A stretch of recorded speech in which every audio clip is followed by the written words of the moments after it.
macroeconomic trends in the incoming IoT and big data revolution. So for this, to kick it off, I actually want to share one of the data which I recently read, although it's not new, it's not fresh, but looking back and looking forward. In 2010, The Economist published a report called Data Everywhere. So it was highlighted how at that time the society was entering the industrial revolution of data. And it was there was overall excitement about big data at that time, and now we're actually entered an era of data-driven AI. And we can see that throughout this time there have been huge advances in artificial intelligence over the last decade. So what does it mean right now for our data right now, taking into account all of the developments which has been for the last 12 years already, not only one decade? What can you tell? And who would like to start? Yes, Ben. Just switch it on only. By the way, switch on everybody, your microphones. So in that case. Hi, I'm Ben Jorgensen with Constellation Network. So I think the recent advancements in data and AI, it's really come around to looking at how do big companies use data in a very compliant way. And we're starting to see with new technologies and infrastructures like blockchain technology that really everybody should have access to their own data. So some of the big socioeconomic advancements that are occurring are giving people the ability to own their own data and monetize their own data. So I think in just a few short years, 10 years that big data has been around, we're already seeing massive advancements in what we're doing with data, and we're questioning major organizations like Google and Facebook in ways that, hey, maybe we don't trust them to do things with our data. Maybe the value exchange isn't right. Yeah, and we're taking our data back. Yeah, just to add a little more to that, maybe. Yeah, so adding some context to these buzzwords like big data and IoT, right? Think about all these devices just in this conference area. There's going to be about 100 billion devices by 2030. The Internet of Things is estimated to be worth $12.6 trillion by 2030 by McKinsey. And all of this Internet of Things stuff is going to be generating 80 zettabytes, 80 trillion gigabytes of data. And that's a lot, right? All of that is kind of, as Ben mentioned, it's currently owned by these vertically integrated big tech companies. And giving people the opportunity to not only own their data, but also control how it's used, opt into sharing it to get benefits, participating in data marketplaces. All these things are kind of the next evolution of where big data and IoT is kind of headed, right? So yeah, just adding some stats to that. Yeah, but how, for example, in this case, big data is powering the Internet of Things from your perspective? From my perspective, it kind of goes hand in hand, right? Because everyone hears about these sayings. If data is the new gold, then our IoT devices are the gold mines, right? Even running in the background, collecting what we're saying, what we're doing, where we've been, who we've interacted with. All of these things are, for a single person, might not be as valuable, but in the aggregate, when you kind of form these bottoms-up data pools of what everyone is doing, that's where it's really starting to capture the network effects of data and where the value is going to really come from. Thank you, Carlos. About data? Yes, as he said, I believe it's the new gold for real. And who controls it? Well, everybody is talking, this is a new oil and everything. But in this case, I would like to maybe to analyze how it was over the last couple of years, and how in this case it influences us right now, us at the current period of time. Well, it's on the backstage of stuff, you don't see it, but there's a lot of companies making a lot of money, especially on the affiliate side. Yeah, so that's why I want you to share this data, because everybody can hear it. Everybody heard these buzzwords as it was mentioned, but I would like you to share what is in that case is hidden from our eyes, but what we should probably know. Think about some simple stuff like Wi-Fi, right? You are in some place and you're registering with your email and your cell phone, your mobile number, something like that. You're already giving your data to those providers. and then they resell you. Or there's another type of data. It happened like with a famous short squeeze with GameStop, like 2 years ago, I think, with Robinhood, the trading exchange. So they were selling up front the data to big hedge funds to to give them like algorithmic advance, so they put their trades on, and that's like the other evil side of data, you know. That's another type of selling of data on the centralized world, of course. Thank you. Yes. Yeah, that was. Sorry. You can proceed. Well, it's like amazing to compare how much more data we are now collecting. Like if we compare it to 2010 to 2020, and the IoT is like next logical step to like analyze this data. If I like can speak about our company, when we started, we was always the data-driven company, and now we are collecting much more data because we see so much big potential in to analyze this data. We are not working with IoT, we are working with cloud computing, but the possibility of collecting so much data is so amazing, and it's the future of like everything. Okay, in that case, let me specify more. How, in this case, AI has advanced help to collect data much more? Because there has been like huge, as I mentioned, developments in AI. So big data is AI driven right now. So it actually creates like such big amounts of data, as it was mentioned earlier.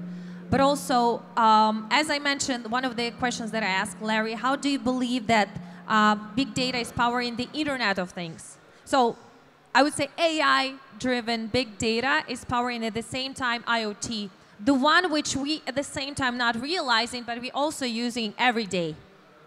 Who would like to kick off? I was asking Larry, Ben, maybe you'd like to add. I think, when I think about big data, there's an opportunity to give everyday people the opportunity to monetize it, to utilize it. But AI and big data to me is about also solving the world's biggest challenges, right? How do we cure cancer? How do we actually turn our world from a fossil fuel-based world to renewables, right? All of this stuff requires not only data from public and private organizations, but also from retail, everyday people, right? So I think that intersection of having data interoperability between the private sector, the public sector, and also everyday people, then you start to amass enough insights to really solve some of these challenges. Going back to the healthcare thing, right? Your personal individual medical record may not solve some of these big healthcare questions, but when you incentivize certain types of people that have insights that could help solve some of these big questions, that's when it starts to get really interesting. And I think Web3 and blockchain is all about incentives, right? There's always someone incentivizing someone else to do something that they wouldn't necessarily do on their own. And if that request is to share data because you're a specific type of person, then you could be highly incentivized to do it. So the more interesting life that you live, the more opportunity that your data is going to be valuable. Yeah, that's my 2 cents. Thank you, Ben. Carlos, Matej. Yeah, I'll jump in there. I love what you're saying and connecting automated payments of cryptocurrency with data insights and actions. So some of the advancements that we've made in big data and taking a whole data schema and saying, hey, this is what a data type looks like. This is what we're collecting. That we're now starting to see that big data is kind of like the United Nations. Everybody kind of needs to get along, and if they all get along, then they all share data, and it's only going to make everything better. I guess that's the intention, right? So with cryptocurrency and Web3, you're now evolving the infrastructure that can actually power big data and connect it to incentives and bounties for collecting a certain amount of data. This kind of brings the whole vision around decentralization to the forefront. We don't need to have centralized data storage facilities and management. We can actually use blockchain technologies, collect data and tie it to real-world action, and actually to the end user as well. Thank you, Ben. Carlos. Yeah, I mean, I'm a big a fan of decentralization, of course, because it's like my world. And yes, we in the decentralized markets likes to disclose what we want, you know, and the Web3 gives you that opportunity. So if you want to go on a private network or a private wallet or something, you hide it, right? While in the centralized world, you are not able to choose it, right? There's no like freedom in that end. And also, I think that big data can be used as well, said, in like decentralized cloud storage or something like that, like for the benefit of hospital data, that kind of stuff. So people usually thinks that like crypto is just about like Ponzi schemes and trading and stuff, but they forget that the blockchain, exactly? the blockchain technology actually can improve a lot of like industries. Yeah, that's right. Totally support you as like with my background. Matej, question to you. If can you also proceed with that? Well, I'm amazed how. Can you hear me, by the way? Sorry. That I'm amazed how huge progress I can see in, for example, in fraud detection tools. What? Yeah, based on researchers that you've done with your company as well.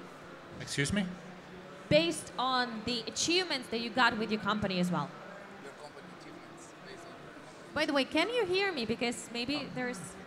Not so well. Tough. Well, this is the reason, you know, because as I mentioned, like, it's a buzzing expo today, so maybe I'll try to be as loud as I can. I hope Matej heard me right now, yes? Okay. So, I'm bridging you now. okay, so did you hear my previous question? Okay. So the thing is, I know that, for example, Matej, in your case, you're dealing more with big data, not with IoT. Your company. We are working with big data only. Yes, so in that case, I wanted you to share some of the recent developments that you have, the recent data that you have. You can share what are like the current right now achievements of your company. Well, like for example, now we are working in the study where we are like comparing the responsible gambling tools based on the license of the casinos. We are like affiliates. We are working with the casinos, and we are like evaluating lots of data. We were like collecting the data for over like 5 years, and we have like absolutely amazing data about how the casinos perform.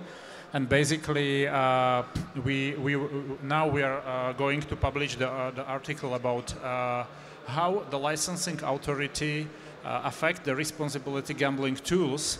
And basically, from the data what we have, we can see that the, for example, UK Gambling Commission and Malta and also other good licensing companies, all the casinos which have these licenses, they have pretty good responsible gambling tools. However, if we are talking about the other licenses, like Curacao, Costa Rica, and so on, we can see that these like responsible gambling tools are like poor or sometimes even non-existing.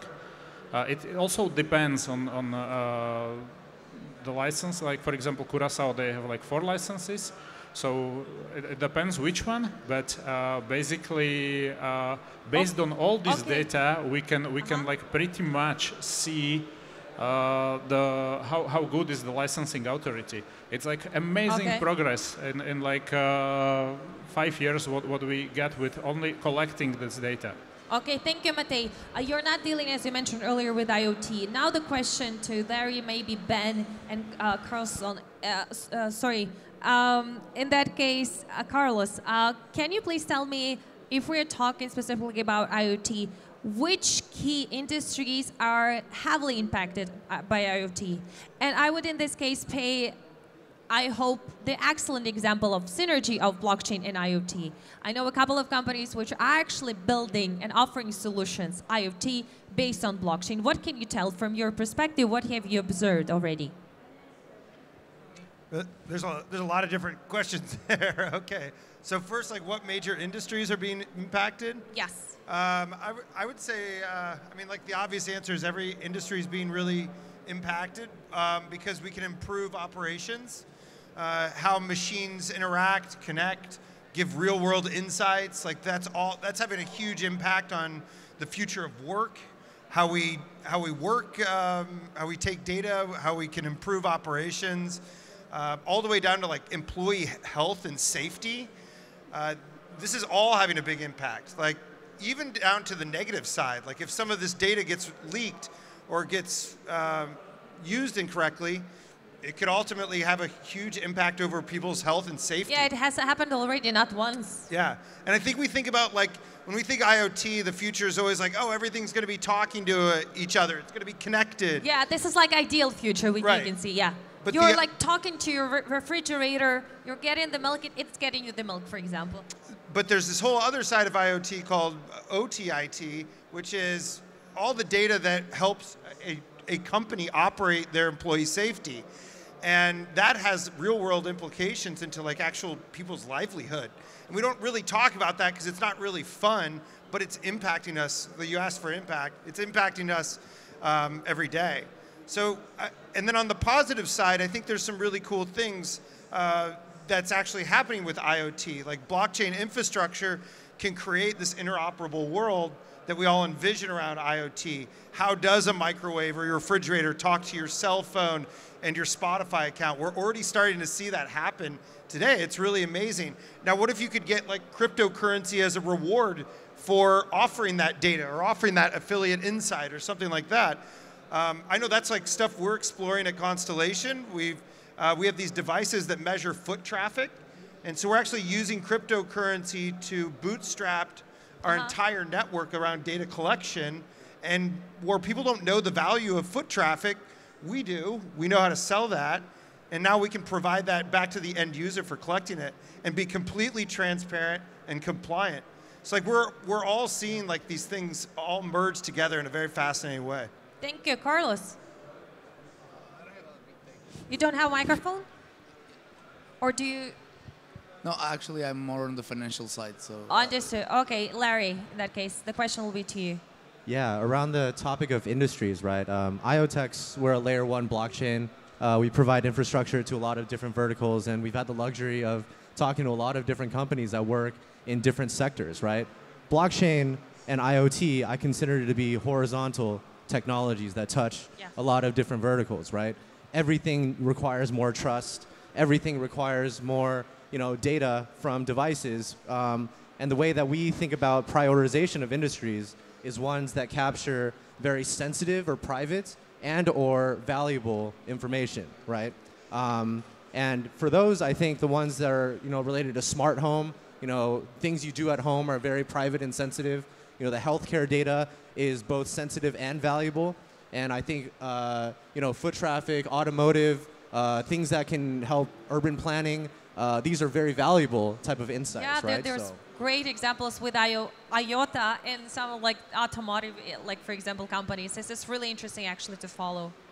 Yeah, absolutely. And I love the point around, providing cryptocurrency for providing certain types of data, right? It's really up to the application builders to understand their, we love to work with people that have domain knowledge about how to redesign these incentive models in a way that's a win-win-win situation for data receivers, data givers, and protocol builders, right? That's really the crux of all of this. So yeah, we're just getting started with this. Everyone's doing things in the digital world to earn digital assets. Like there's a huge play to earn stage over there. But I think this crew of people here is trying to solve the challenge of how do we incentivize people to do things in the real world in order to earn digital assets or digital reputation. And I think that's a much more interesting design space. So yeah, excited to work on this big challenge with these guys on the stage. Thank you, Larry.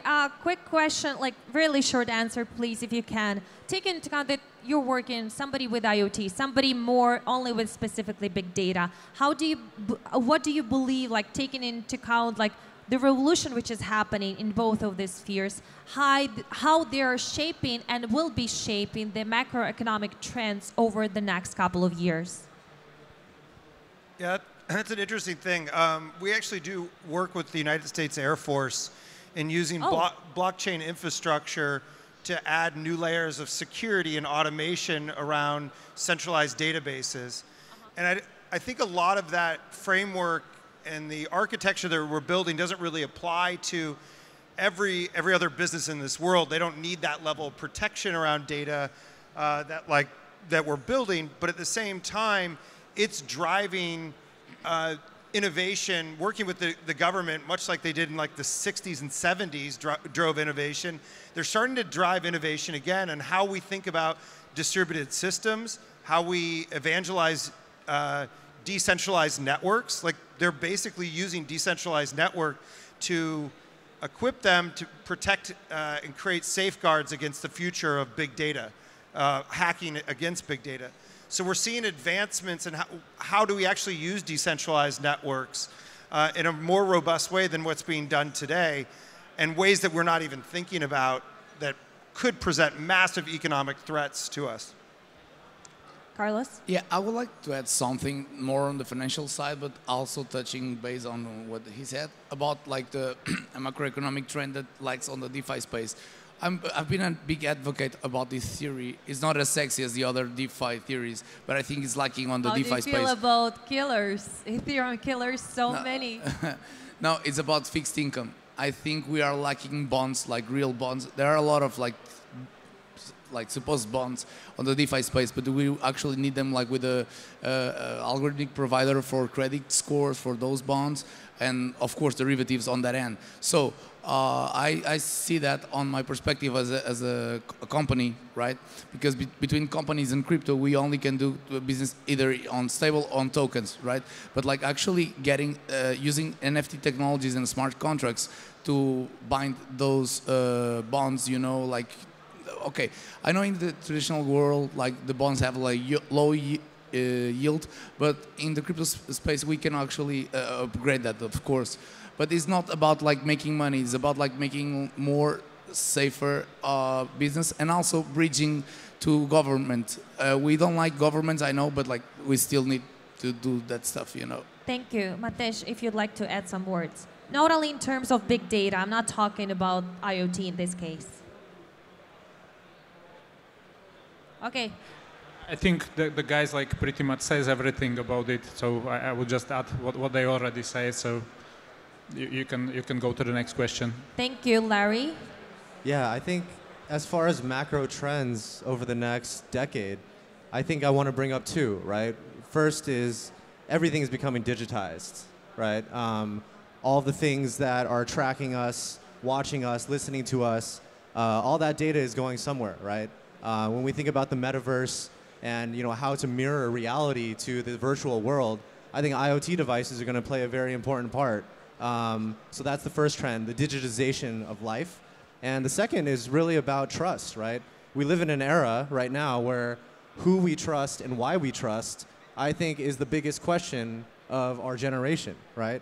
So when you bring these two topics together, who do we trust and everything becoming digitized, it really explains why blockchain is so important for the future, right? Because blockchain's not a panacea, it's not a silver bullet that's going to solve everything, but as an orchestration of trust, especially connecting devices to the blockchain, allowing them to, deposit data into the virtual world in a safe fashion, then I think blockchain and IoT are going to play very, very important roles in the future of these macro trends. Thank you so much. And by the way, really quickly, if you can say, right now they're also talking about IoT 2.0, Internet of Transformation, Web of Things, and digital twins in Metaverse as well. How do you think they will look like, really quickly?